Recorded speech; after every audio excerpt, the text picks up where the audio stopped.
자, 우리가 성경을 강의하는 그 설교를 들을 때에 여러분들이 이런 얘기를 많이 들었습니다.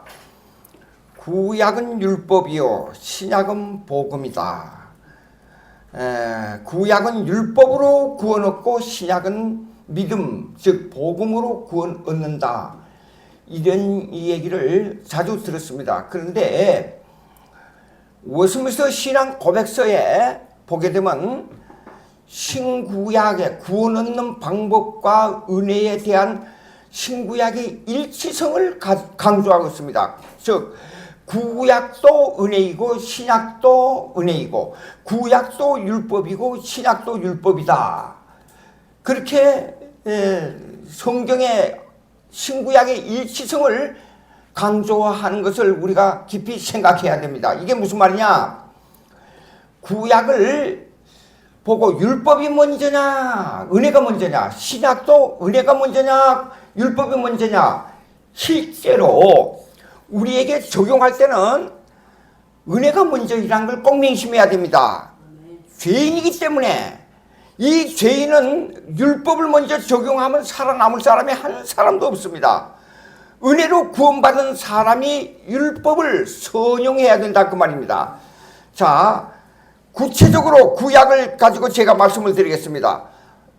아담이 행위언약 지키면 살고 어기면 죽는다는 언약을 맺을 때 하나님으로부터 받은 은혜가 먼저였습니다. 은혜는 첫째 만물을 창조하시고 난 후에 만물을 첫째 일 다스리게 하셨단 말이에요. 만물을 일 다스리고 다스림. 그 다음에 두 번째 이 만물을 이름짓게 만들었어요. 이름짓게. 그 다음에 세 번째 일하지 않고 먹을 수 있게 했단 말입니다. 일하지 않고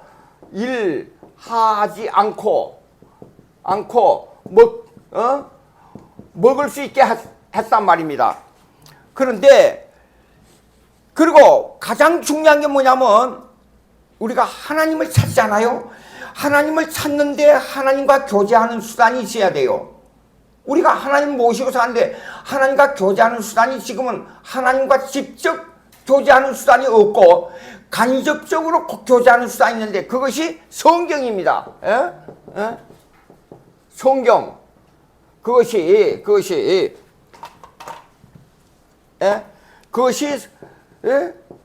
성경이란 말입니다.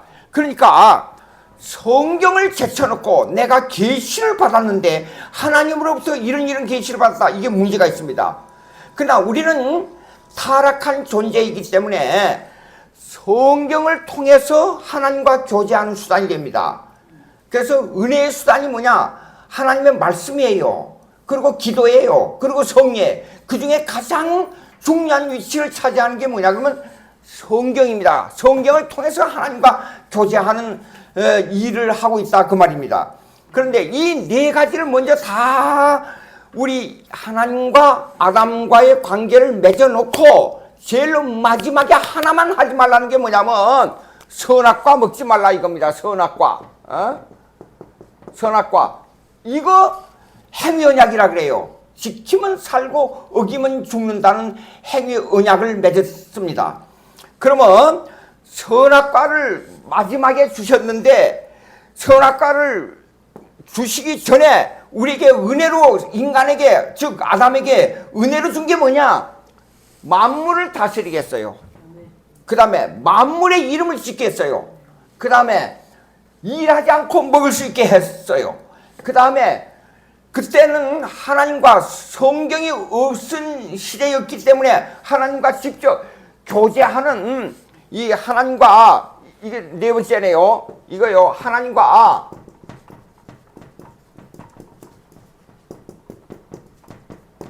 교제하는 수단인데 간접적 수단을 주시지 않고라도 간접적 수단, 성경 간접적 수단을 주시지 않고라도 교제할 수 있는 길을 열어줬어요.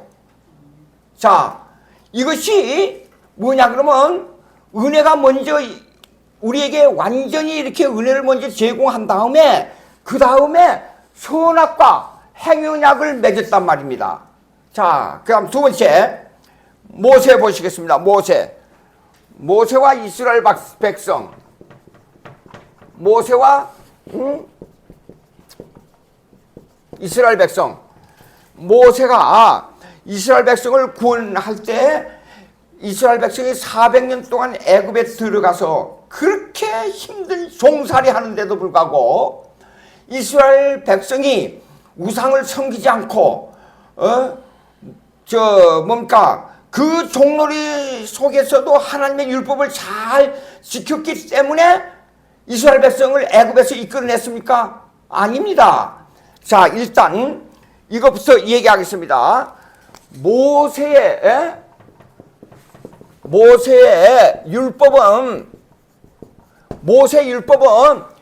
행위 언약의 구체적인 재선포예요. 즉 선악과 지키면 살고 어기면 죽는다는 행위 언약을 구체적으로 재선포하는 것이 모세 율법이에요. 그러니까 아담의 못 지킨, 즉 아담이 지켜야 할 행위 언약을 구체화한 것이 모세 율법이란 말입니다. 그러면 이 모세 율법은 있잖아요. 우리에게 주는 행위 언약인데 이 행위 언약은 그 행위 언약 이전에 은혜가 먼저 임하였다는 것입니다. 이건 뭘 의미하느냐? 애굽에서 400년 동안 종놀이 할 때에 그들은 우상 섬기고 그 다음에 애굽에서 종놀이 하는데도 불구하고 조건 없이 이스라엘 백성을 애굽 땅에서 나오게 인도한 다음에 십계명을 줬어요. 그러니까 은혜를 먼저 받고 율법을 받은 거예요. 우리가 예수 믿을 때 있잖아요. 율법을 잘 지킴으로 우리가 예수 그리스도를 믿게 되느냐, 그게 아니고 율법하고는 상관없이 우리가 예수를 믿음으로 구원 얻고 난 다음에 우리에게 율법을 십계명을 이렇게 지키라 하는 겁니다. 그러면 왜 율법 십계명을 잘 지키라고 명령하느냐? 율법을 지키는 것은 그것이 우리에게 구원을 주는 것이 아니고 그 율법을 지킴으로 말미암아 우리가 하늘나라에 가는 상이 있다는 겁니다. 상이 있고 또 더불어서 율법은 은혜를 더하는 수단이에요. 하나님의 은혜를 왜 수단이 되느냐? 요 윤활 관계를 윤활 관계를 좀 설명하겠어요. 자, 먼저 은혜를 받고 그 다음에 구원을 얻잖아요. 예? 구원을 얻은 사람들은 자유롭게 마음대로 사는 게 아니라 율법에 순종하려고 그래요. 율법에 순종하려고 그러지 않아요. 율법에 순종하려고 그러면 율법을 다 못 지키고 나는 죄인이란 걸 고백해요.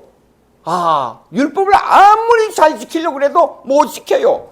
그래서 여기에서 따라오는 건 뭐냐면 회개가 따라와요. 그러니까 신앙생활은 사실 회개의 생활이에요.